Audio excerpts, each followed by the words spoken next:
Hello, everyone, and welcome to this very special episode of Movie Tales because we hit episode 100.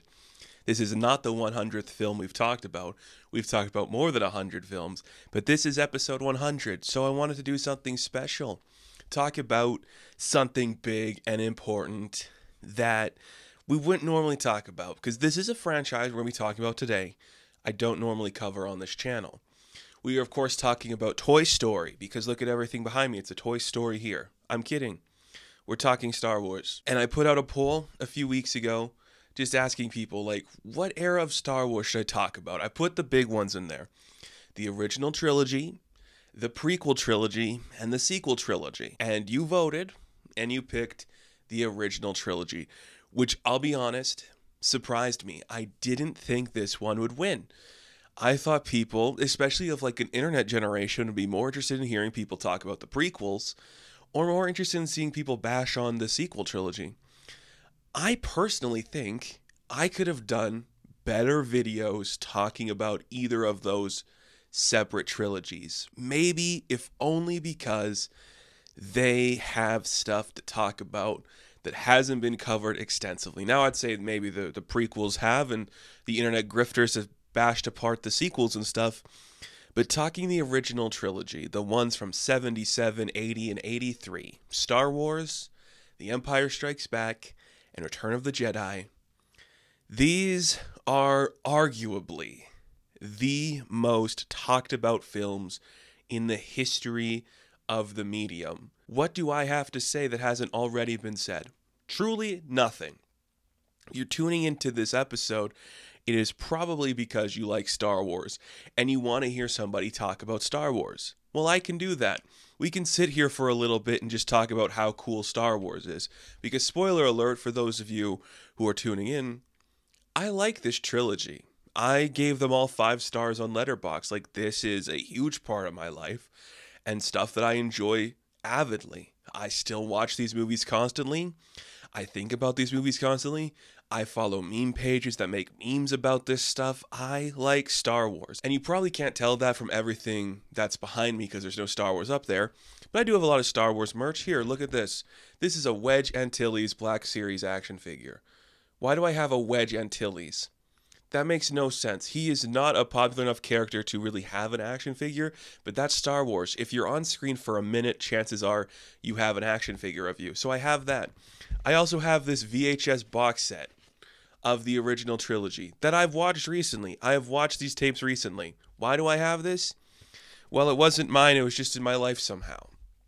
I have Star Wars merch. I'm wearing a Star Wars shirt. I like Star Wars. And the other thing we need to discuss when it comes to Star Wars is how hard it is to talk about it in a public forum like this. Now, you have probably followed my channel for a bit. There are a few things I don't really like talking about at large, and that is Marvel movies and Star Wars stuff, because you have a very built-in audience who wants one thing, and everybody who does this talks about these things. So I'm not going to add anything to the conversation. Really, I'm not. Me sitting here telling you these movies are good, they look good, they are well written, there's a clear story vision that everybody involved on a creative level had. We found it from a small budgeted first movie where we're just shooting in the desert to, oh, we're actually going to make a studio film now. They're good. And me saying that, you know that already. These are probably the movies that are the most beloved. And some of them aren't even as good as others. Now, I don't know how deep into the weeds we're going to get talking about all of this, because these movies and these characters and these background characters in each individual scene has been picked apart constantly for 40 plus years. I have nothing new to add, but we're still going to talk about it in the broadest of terms that we can. Because, truthfully, I like George Lucas. I just want to get that out of the way. I think he's an interesting guy. He is clearly swept up in a very specific nostalgia for his earlier movies, talking about the 50s and stuff. And then he was a very political filmmaker. I think there are so many clear and obvious messages to the stuff he feels politically in Star Wars, that first movie and the later movies, that make so much sense for the guy he is. Now we're going to talk about it briefly, because I don't know if anyone's going to care. But these are such clear reactions to Vietnam, in my opinion. Just like the rebel insurgency, which is just the Viet Cong taking on the big empire that is America. That is just what George Lucas wants to talk about. He has problems with like the militarization of America. He's got problems with the Nazis, which makes sense. You combine the two, there's your bad guys. Like, it is so on the nose, and some people don't like talking about that, or it's like, don't put, politics into my Star Wars. Well, what do you think wars means? Wars is literally a political thing. Everything we do about that is political. It is the Viet Cong. Yes, the Rebel Alliance is Viet Cong. Sorry to say it. Maybe things move on later, but that is the fundamental key to Star Wars, is the good guys are the underdogs. They always have to be. They are just like a small faction group just splintered off from everything, and they're fighting these battles. They are like hidden on a base on Yavin 4, right? They're not like this big overarching thing taking over the world. That is the Empire. Those are the bad guys. That's America. That would eventually become George Bush and stuff in the later movies, That is what George wants to talk about. You got to commend him for that. I just think he's a weird little nerdy guy who said, I like Kurosawa. Can I make a Kurosawa film? But there's like a dog guy. Come on. How can you not love a guy who's just obsessed with just these really good movies, has something to say about the political stance of America? And it's just like, well, they could have like swords that glow. They could, George. You're right. And you did that. And it was cool. And it became the most successful thing to ever exist. Has anything been marketed more than Star Wars? Has anything been franchised more than Star Wars? It is the number one thing ever in terms of popular culture. You don't have everything behind me on the scale that it is at, without the success of Star Wars. And I know there were things before, the serializations of like Flash Gordon and Buck Rogers and Star Trek even. Star Wars made it cool. It was no longer nerdy. It was mainstream. And that starts with Star Wars. And when we're talking the original trilogy, I'm not going to be talking any specific iteration. Yes, there were just like the special editions that were made and the anniversary releases and the remasters and all that stuff. We're just talking specifically about the world at large that is the Star Wars trilogy. Back in a time, that's all there was. No supplement material. We didn't know that Han Solo got his name because some guy said, you're alone? So you're Han Solo? We didn't know that, what's his face? Ewan McGregor's Obi-Wan Kenobi went on an adventure with a young Princess Leia. We didn't know any of that stuff. We also didn't know how these characters would all die eventually, except for Chewbacca and the robots. Everyone else would die. But somehow, as well, Palpatine would return. We didn't know any of that stuff. It's so cool that you could go back and just watch these old movies. And I say old loosely. I've watched older and older movies than this. Watch these original movies, I should say. And just get it. Like, you don't need the added context. George is like, we're just going to throw you into this. This is a kid who wants to fight the good fight. His aunt and uncle don't want him to go. Something happens to them. He reluctantly has to team up with like an old wizard to stop these bad people from killing a princess and destroying her homeworld. Well, they blow up the base that they're on. Along the way, we meet like a cool pilot and his dog. A couple of gay droids show up. It's epic and fun. Bad way to describe Star Wars, but that's it. That's the movie. It's just like the classic hero's journey. Again, nothing new to say. It's Joseph Campbell as best as you could describe it. It's Kurosawa's Hidden Fortress. It's a bunch of white people in the desert sweating it up, and you got to appreciate it for that. That's pretty cool. Now, we should also point this out. I am a younger gentleman, so I grew up in an era and a time when Star Wars was its most prominent. I watched the Robot Chicken and Family Guy specials. I always saw the jokes on like a sitcom or The Simpsons or whatever. I was culturally aware of Star Wars my entire existence. And I like Star Wars. I've always liked it. And maybe that has to do with just like growing up with Star Wars, or maybe it's just that this is just the stuff I like. Now, I've been thinking about this a little bit too, and like how I want to approach talking about Star Wars on this, base level. I guess I want to start with like, what was it in specific points in my life that I enjoyed about it? When I was younger, I really just liked the designs. And I still really like the designs, but that is a big dog on its hind legs with a laser crossbow. That's cool. That's a huge cape, and he's got like a red sword that's on fire. That's awesome. This guy is like a huge slug, and he's smoking a hookah, and he's putting people in a pit to fight a big rock creature. That's really cool. As a kid, that's what I love. As I grew up, I liked the lore, I liked the story. I like how just on a base level, the original movie, Star Wars, is just a really simplistic story that is just a perfect embodiment of how you do an adventure flick. I like the progression of like the persuasion of the dark side. I think that's a very interesting idea to play with, especially for your like lead character. That the more he goes on his journey, the more he is tempted by these fates that could turn him in favor. That is also a really powerful angle that George will play with more in the later movies, which is really cool to see. And we don't touch upon it much in this era, but just the base idea that the Jedi were this organization that ran the world for a long time and they were their own downfall, that is steeped in a lot of religious stuff. And that's also one of the things he wants to explore. And I'm not the first person to say this, but there are like specific elements you could pick for like what you want to absorb from Star Wars. Like, are you interested in like the history of the Jedi and what they've done and the rules and the religious undertones of that? Or do you like the young guerrilla faction of these rebels fighting this evil empire that's taking over the galaxy? It's the lore or it's the war. I like the war.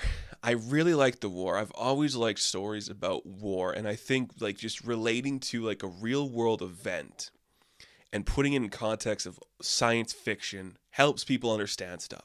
We've talked a lot about 50s science fiction on this channel. We talked about Them, which is a key one I go back to, which is a director. Even Godzilla. Even when we talk about Godzilla, I should say, it's about these people talking about the effects of the hydrogen bomb and how it's going to destroy the world. Well, Star Wars is about how much America fucked over Vietnam and how stupid it was that we did that and just like ruined this place. Yeah, America's not the good guy in a lot of that picture. It's kind of funny to think about it in like that context. Like that's where it just starts from. You have a film nerd who wants to talk about stuff in the real world, but he's also an auteur in like the vaguest sense of the word at that point. So he's going to over-design everything, oversimplify everything at the same time as well, and just make this concoction that is just like the perfect blend of everything you like about this stuff. It's so specific, but so vague. It is like the perfect blend of both of those working. And how does that happen? Who knows? How deep do we want to get into these movies? We've been talking for a little bit now. I don't know. Star Wars, 1977. We have an opening title crawl. It's cool. A lot of this video is going to be me saying, that's cool. We see some big ships in space. That's cool. We are introduced to 2 droids on a ship. That's cool. They meet a princess. She's cool. Played by the late, great Carrie Fisher. How much more do I need to say about her? She's one of the coolest women to ever exist, and she was typecast in this position for her whole career. Star Wars becomes something so popular that nobody can truly escape it. Only one man got to escape it, and now he's playing the Red Hulk. So did he really escape it, or is he trapped in it forever? Who's to say? But Princess Leia, she has a message she has to send to Obi-Wan Kenobi. He's on Tatooine. She's going to send the 2 droids, the 2 boyfriends, R2-D2 and C-3PO. They're going to head down to Tatooine. They're going to be picked up by some Jawas, and that's when we're introduced to Luke Skywalker, our main character through this trilogy, played by a very young Mark Hamill, who is just perfectly on tone with everything this movie asks of him. He is wide-eyed, he's bushy-tailed, he's willing to look like the kid. And that's the thing you like so much forget about this first movie. Luke is so young. He is like a little boy. He's playing with like a toy plane. And he's just like, I just want to go fight in a war. Mom, Dad, why can't I go fight in a war? They get a couple of droids. There's a message on the droid. Help me, Obi-Wan Kenobi. You helped my dad in the Clone Wars. I've been taken over by the Empire. Grand Moff Tarkin has me. Help. He's wondering if that's Old Ben. It is Old Ben. Let's go meet Alec Guinness, who's in this for some reason, because it's cool. And you get Obi-Wan Kenobi, a great character. Luke Skywalker, a great character. C-3PO, one of my favorite characters ever. Just a sassy droid who'd rather be anywhere else. How am I not going to love him? R2-D2, a little annoying prick. We all have one in our lives. There's R2-D2. So now old Ben Kenobi's got to get back in the game. He's got to go find out where Leia's being held. She's on the Death Star. Who's her captor? It's none other than Darth Vader. Perhaps, the greatest villain in history of film. Is that something I could say? The design is flawless. The execution is flawless. The practical physicality of the character is flawless from David Prowse. And then James Earl Jones doing the voice is perfect. You nailed it. No notes. He's cool. He's intimidating. There's a deeper meaning behind him. He's got a red sword, so you know he's bad. He's got a black cape, so you know he's bad. And there you go. Darth Vader's awesome. What else can I say about Darth Vader that hasn't been said by somebody or millions of people across the world? The character is awesome. He gets the job done. He looks intimidating. He's a badass figure. Not like this guy. What is Wedge Antilles? He's just random. And now I can't believe Wedge is the one I'm going for because I have a whole bin just off screen that is full of Star Wars figures. But I don't know why I went with Wedge. I should have picked like one of my numerous Darth Vader ones, but whatever. Wedge is there. So Luke has to team up with Obi-Wan. They're going to take their droids. They're going to go to Mos Eisley Cantina, which is just like, mwah, you're perfect. Perfect. What if every weird thing that ever existed was in like a random bar? And it's great. And we're introduced to our next two lead characters. Chewbacca. What if your like best friend was like Bigfoot? Looks awesome. And Han Solo, the greatest, character ever made. Is that can I say that? Can I say that Han Solo is cool? Is that like allowed to say that Han Solo is cool? Because he's cool. He's sitting at a bar and he's going to shoot a guy who wants stuff from him. He's going to shoot first too if you watch a specific version. Like, come on. It is a young Harrison Ford who is about to reach his pinnacle. And he's like, yeah, I guess we'll fly you. Come to my weird-looking ship. It's just like a big saucer. We're going to go fly that way to the big base and do the thing and take them all down. Like, come on. I don't know what I can truly say about this, but other than it's great. Everything about this is awesome, and it looks awesome. And the acting is so perfect because Mark Hamill is playing Luke so young and naive. And Harrison Ford's grizzled and tired. And he's like, I get it, kid. Like, this is stupid. Let's have a scene where we're just sitting down watching you train with a lightsaber and learning that like this is a religion that you didn't know existed, and now you're making fun of me for thinking it is stupid. It's crazy. That's it.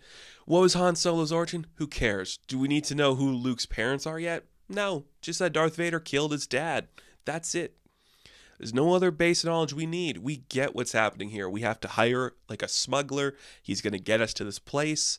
We have to get aboard the ship. We're going to shut down some what is it, like a tractor beam or whatever so we can get off or whatever. We got the stormtroopers we got to fight. We got to rescue the princess. Luke is going to rescue the princess because we are clearly establishing that he and her are of similar age and they're probably going to be the two to kiss. That's all we have to establish. She is snarky. She is capable. She's more capable than him probably. And she is doing all this in the face of watching her planet blow up. That's pretty cool. Like, it's so easy. It's just like, let's just get on a spaceship, a big orbiting thing called the Death Star. We're going to fight the Nazis because they're called stormtroopers, and we're going to save the day. And the two guys with the lore behind them, Obi-Wan Kenobi and Darth Vader, are going to have their lightsaber fight. And the rest of us are going to go do the war stuff while they do that. And it's going to lead to, Obi-Wan becoming one of the Force and dying or whatever. And like, yeah, because that's it. That's it. Like, Luke's taking over the position now. He's going to be the one to fight them later. That's it. But they get off the Death Star. They have the plans to destroy the Death Star. You have to hit like a specific portal in it, whatever. And they do it. And then we get like a big space fight with people in like ships and X-Wings, and they're going to fight like TIE fighters, and it's going to be cool. And you think Han Solo is going to bail because he got what he wanted, but then he stays and he helps the day, and everyone gets a medal but the big dog. But don't worry, because that becomes a thing we talk about for literal decades. In the end of the last movie, that just the most recent one, I should say at the time of this video, The Rise of Skywalker, will give the dog a medal. And that is the first Star Wars movie. And you know what? It's pretty good, isn't it? Some might say awesome, very fun, very committed to the bit. It looks great. The characters are great. You nailed everything the first time. It becomes a smash hit. George Lucas takes a lot of like the percentage for the toys and the merchandising. He becomes a billionaire, And then he's like, I guess I could make another one. I guess we could do like Luke is tempted by the dark side or whatever. He doesn't direct, but he's like, okay, I mean, well, what's next? We went to like a jungly planet. We were in the desert. What about the snow? So then we go to Empire Strikes Back, which some people, we're not going to make this call right here in this video, some people might say is the better of the two. I'm not going to say it specifically. I think they play into each other so well. You would have the easy victory of the hero's journey in the first one. Now it's like, well, there's temptation and darkness is going to persuade us all, because that is just like what humans are. We are tempted by our basic urges. We're going to go to Hoth. They're going to ride some Tauntauns. We're going to have to cut one open and stuff Luke inside it. He's going to get taken by a Wampa. It's going to be awesome. What if a big Yeti showed up? We had to cut its arm off. It's cool. We were in the desert, now we're in the snow. Now you have a new action figure coming to you this Christmas, and you won't just get like the little plaque standee for when the figures are made. You could actually get one. And it's cool and it's fun. And this is going to take Luke on another journey, because he has to go to Dagobah to study the Force with Master Yoda, which goes into the other direction I really love about this franchise and these early movies. It's a lot of practical effects. Because when we're introduced to Yoda, we may get like our best puppet of all time. Ugh, that's such a broad thing to say. Perhaps in Star Wars, though. We've had big creatures, we've had big things. But now we get Master Yoda, and he is just like if Frank Oz put Grover into the body of Albert Einstein, and an annoying creature showed up to test everybody. Yoda's awesome. Don't know if I need to specify that, but he is. And there's 800 years of backstory that you can find out for yourself in extended lore if you want to know more about everything going on there. But you see, the Empire takes over the Hoth base. They have to flee. Han and Leia and Chewie and C-3PO are going to flee in the Falcon.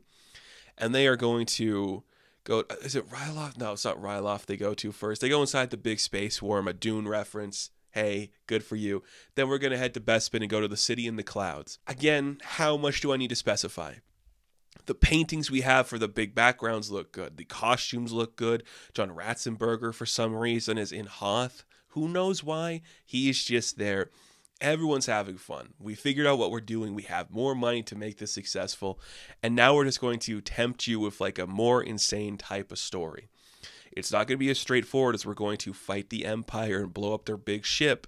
Now it's going to be, well, Luke, you have so much inhibition in you, and you're not like as young as you should be for your training, but you are also your father's son, so there's going to be temptation within you that we have to experience and see.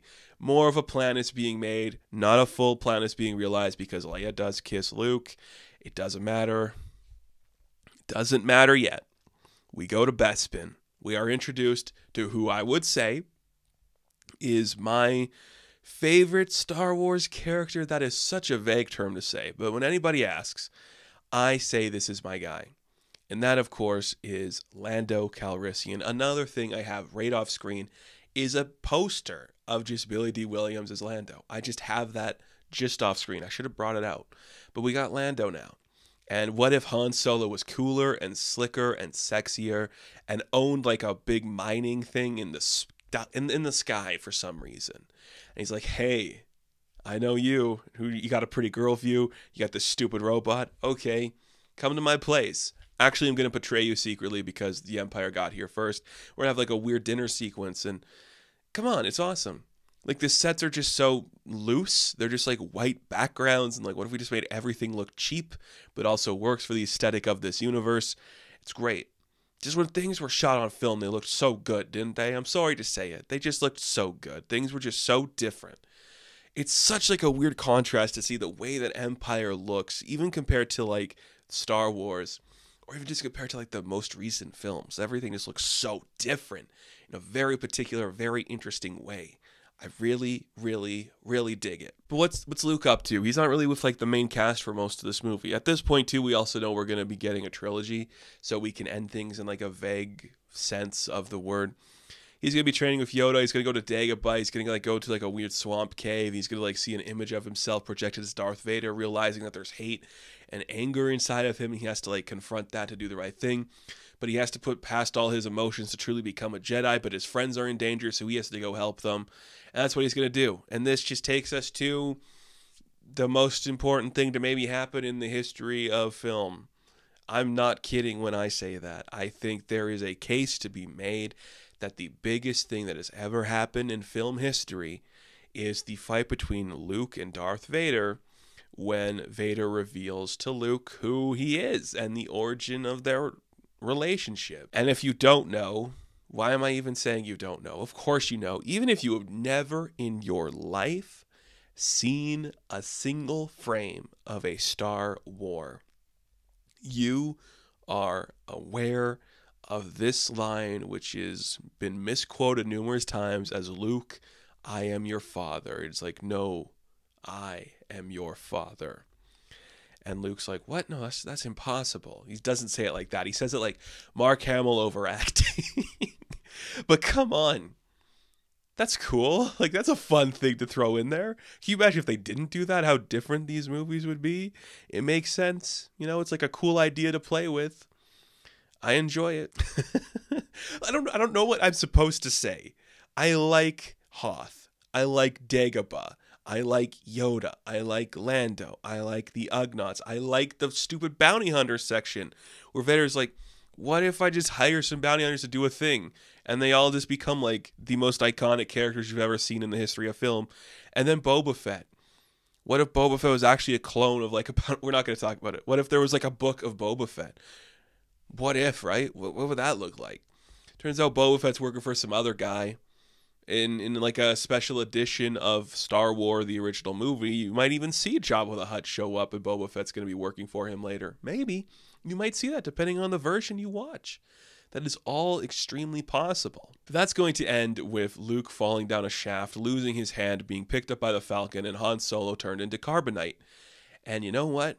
That's pretty cool. And this is where we get like this subtle romance that was going on. Because we needed Luke to go do a thing over here, Han and Leia have to become the relationship. So they're going to be teasing each other in just like your classic sitcom bit. He's too grumpy. She's too headstrong. Together, they just might make it. And you know what? They do. They make an emo kid in like 30 years that's going to kill his dad. So that's kind of exciting. I got to stop talking about the extended trilogy stuff because it's just these original movies, okay? We don't know that they're going to have a kid. We don't know anything else. We just know that these two actors probably had an affair off screen. And then years later, Carrie Fisher would confirm it in a book that she wrote, but she was also on a lot of cocaine. And Harrison Ford was just like, why am I here? Can't you just kill me? I don't want to be here anymore. I got a taste for a guy wearing a fedora and a leather jacket, and I'd rather have that be my life. So please put me in like some weird stone goo thing and have my character become just like a rock. And that's what happens. And then we think Lando's going to take over that position probably because he does the right thing in the end. And this entire time we get more cool character designs. We get more cool spaceships and stuff we're looking at. I don't know what else you need me to say. I'm sorry. Like, why couldn't you have all voted for the sequel trilogy? I could at least tell you that The Last Jedi is like the best Star Wars movie ever made because it takes everything established in the original trilogy and is like, we have to let that go. Can't we just talk about something else? And that's more interesting to me. But you know what? This one kind of steps away from like the war of it all, becomes a more intimate story set on like two fronts. And Yoda tells us that there is another as powerful as Luke and he could do the whatever, they'll do the thing. And it's a good movie. Look, Empire is so good. It's got a great script. It's got great cinematography. We really amped the budget. Sorry to say, but it's probably the best one of this trilogy. And this is me giving them all 5 out of 5s. I don't think there's a single bad one in here. Some might say Return of the Jedi is bad, but to them I say, is it really? Or are you just comparing it to two of the greatest films of all time? I really like Return of the Jedi as well. And I think we'll just jump right into that. We do another Tatooine thing, but this time we're going to go to like Jabba's palace, which is awesome. You know, what if there was like a big slug who smoked a lot and had like, I don't know, slaves that were women in like weird bikinis? Not a lot of women in these movies. And yeah, I mean, it's the 80s, it's the 70s. What are you going to do? You can't fight it. Leia is a competent enough lead where she really makes up for the lack of other females. And then Mon Mothma will show up. And then there's like the Twi'lek slave that's in like Jabba's place, and she gets like attacked by the Rancor. Look, the opening of Return of the Jedi is we gotta save Han Solo. We set up an empire that we're bleeding into the next movie. We gotta go save him. What does that mean? Well, we're gonna free him from his carbonite prison. He's gonna be blinded a little bit and in love with Leia, and then we're going to execute Luke on like a barge and drop him into the Sarlacc pit. So here's a big pit. That pit eats people. That's freaking cool. Who else is like on this weird ship? What about like a weird spider monkey creature called Salacious Crumb? He's cool. What about like a weird finned freak called Bib Fortuna? Oh, he's cool. Boba Fett's there again? That's kind of fun. So we're going to kill a bunch of people. Oh yeah, I guess we have to bring this up too. This is where Leia gets her, are they calling it the Jabba Slayer outfit now? For the longest time, we called it her slave outfit. It's a metal bikini with like some weird cloth, and she strangles a big slug with a chain. And that's cool. That is not something we would do in a movie today, is it? We would not do that sequence the way that looks, or have somebody be imprisoned in that kind of a skimpy outfit.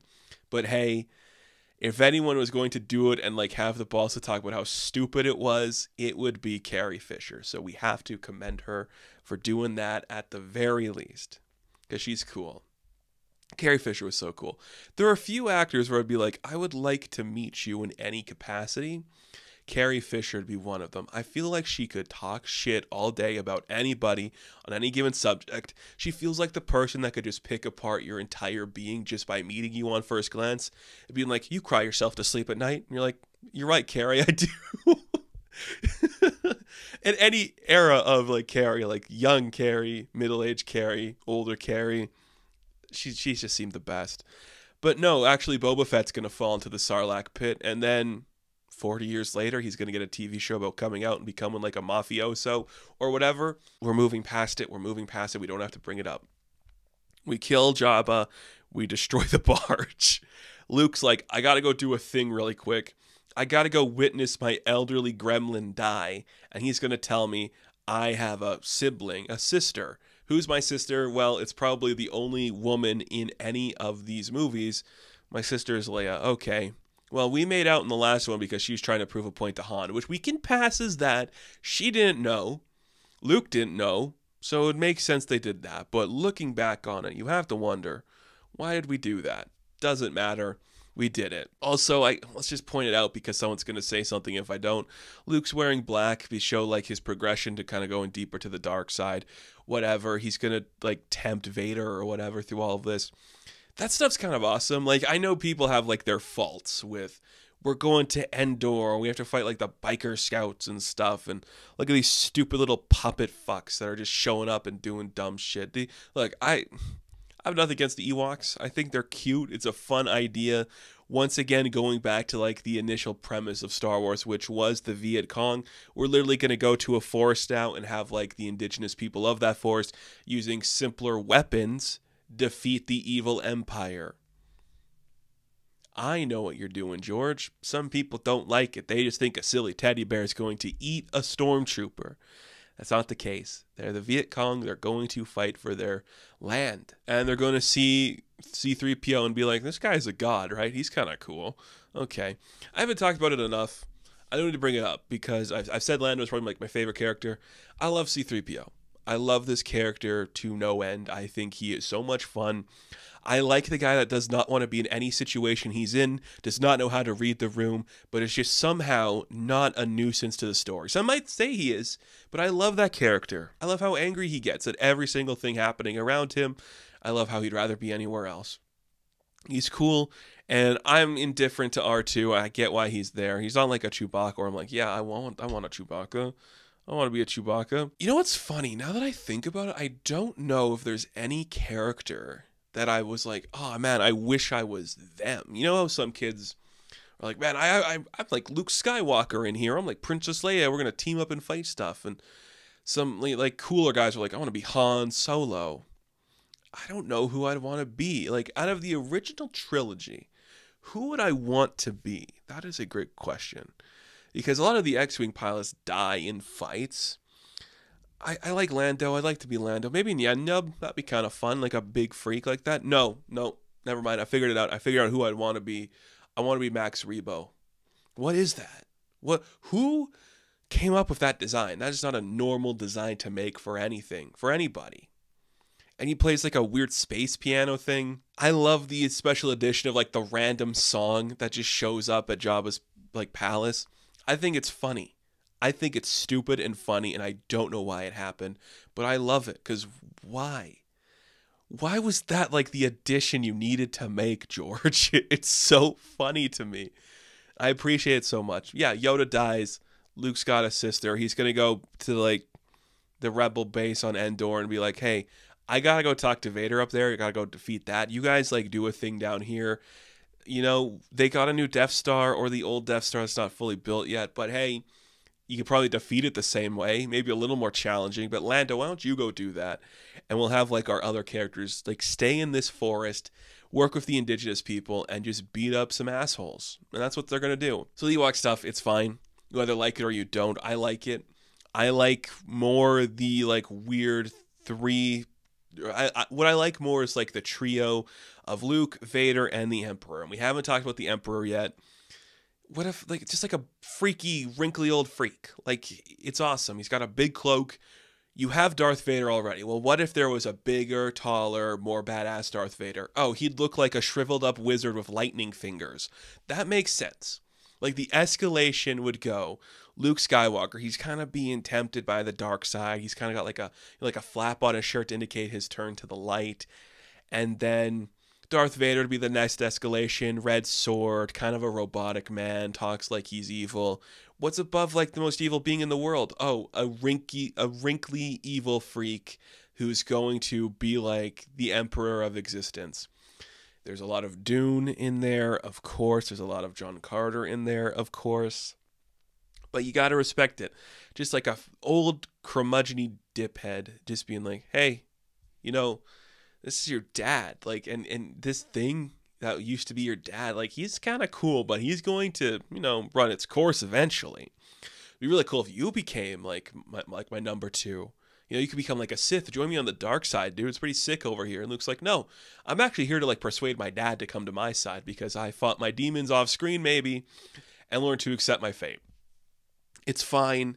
There is enough time between Empire and Jedi where if you say Luke learned to do a thing and fight his demons, I'm not against it. The story we're telling is not about Luke battling his demons. It's persuading his father to the light. He battled the dark in the previous movie. He's accepted it. He's in the light. He's going to get his dad to come over here. And it kind of works. It kind of works in like the slowest way possible where the Emperor is like, at Luke, and he's like, what are you doing to my son? I hate you. Throws him down an energy shaft, and then somehow he'll return. And we're not going to talk about it. It's easy. I don't think you need the special editions where he's like, no, don't do this. Just have Vader learn a lesson and not even like save the day, because he doesn't save the day. He literally just saves Luke, and that shows Luke that there's still the Jedi inside of him. Anakin Skywalker still exists. That's cool. He's going to take off his helmet and see the face of his father. Look at this burn victim. He looks awesome. He's going to die, and then it's going to end with like a big dance number. Look, okay, I love all of this. It's so stupid and silly, but I commend George Lucas and every one of the directors and everyone involved, like Kathleen Kennedy as well. I commend everybody for being like, we're going to talk to you about like how hard it is to like persist against like evil when it's like the easiest path to take. But also, these are movies for kids. This movie is going to end with our heroes dancing by a fire and Luke looking up at like the ghosts of his dad and his mentors. That's pretty damn easy. But it's still really cool. Like, it's a fun idea. And it works because that is the nature of Star Wars. It is both the most mature thing in the world. Oh my goodness, this like guerrilla faction of rebels has to fight the evil that is plaguing the galaxy. But also, don't forget, it's big losers with big swords fighting each other. And there's like a weird creature running about being like, blah, blah, blah. And then, you know, that is George Lucas's mind. He is just, I hate America. Look at what we did to these people. And like, Well, kids like it, so here's a thing for kids. I made a lot of money off of toys. I should try to get more money from toys. And that's Star Wars. That is all Star Wars was for a bit. Then there was extended universes and books and comic books and other media and video games and stuff. And then decades later, they'd make another series of movies. But for the longest point, we just had those movies, that trilogy, this trilogy, the Star Wars trilogy. Look at this. Look at this. There's Jedi. There's Jedi. Hey, look at these posters. That's sick. Here's Empire. Look how sick that is. That's so cool. We don't make posters like this anymore, too. And I guess they're just calling this one Star Wars. Yeah, it's not A New Hope yet. This is before it became A New Hope, or episode 4, 5, and 6. Fox Video, too. I don't know if you saw that. This has nothing to do with the movie either. Why is he shirtless and looking like a He-Man character? It makes no sense. But you know what? We don't have anything better than Star Wars. I think when the heat death of the universe inevitably comes, we'll still be talking about Star Wars. Like, we're still making Star Wars stuff because these movies were so successful. They gave us characters people liked. They gave us actors people liked. They had stories to tell and things of interest. And it might just start off as like a guy who hated Vietnam and loved Kurosawa, but eventually it blossomed into people hating, protesters and like the George Floyd movement and still liking Kurosawa. Which is just like fundamentally Star Wars, which is why I think the stuff in Star Wars, like the modern era, I like the most is the stuff that sticks true to what George thinks about, which is like Andor and The Last Jedi. The Jedi are annoying, empires suck, people who are religious suck. At the end of the day, why can't you just like go to a bar, see like some weird breasted freak dance and sing and just have like a jolly old time, and then you can go fight the big war, which that's George Lucas, That's George Lucas. I appreciate that so much. Star Wars, we did it. We made it through all of the Star Wars, and maybe I did a bad job of explaining them, but that's just because you could get longer videos from more successful channels talking about this shit. There are entire internet grifters who have made their lives talking about a specific scene from any of these movies or any of these characters. I don't know what you want from me. All I can say is I have no problems with any of these movies. I've accepted what they are. I've grown up with them my whole life, so whatever they have to say, whatever iteration of this trilogy exists, I'm fine with what happens with it. We have supplement material that could explain it, or you could just like watch it and be okay. Because that's what it is. The Empire is bad. Luke's dad is a bad guy. He's going to fight him and try to make him change.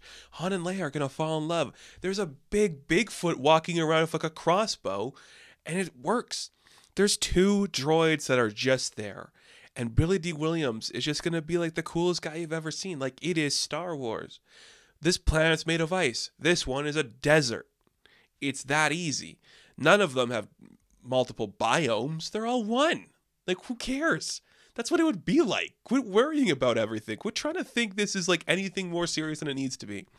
For a minute, it can be. If you want it to be serious, then yes, it's a serious metaphor about American capitalism taking over whatever you want.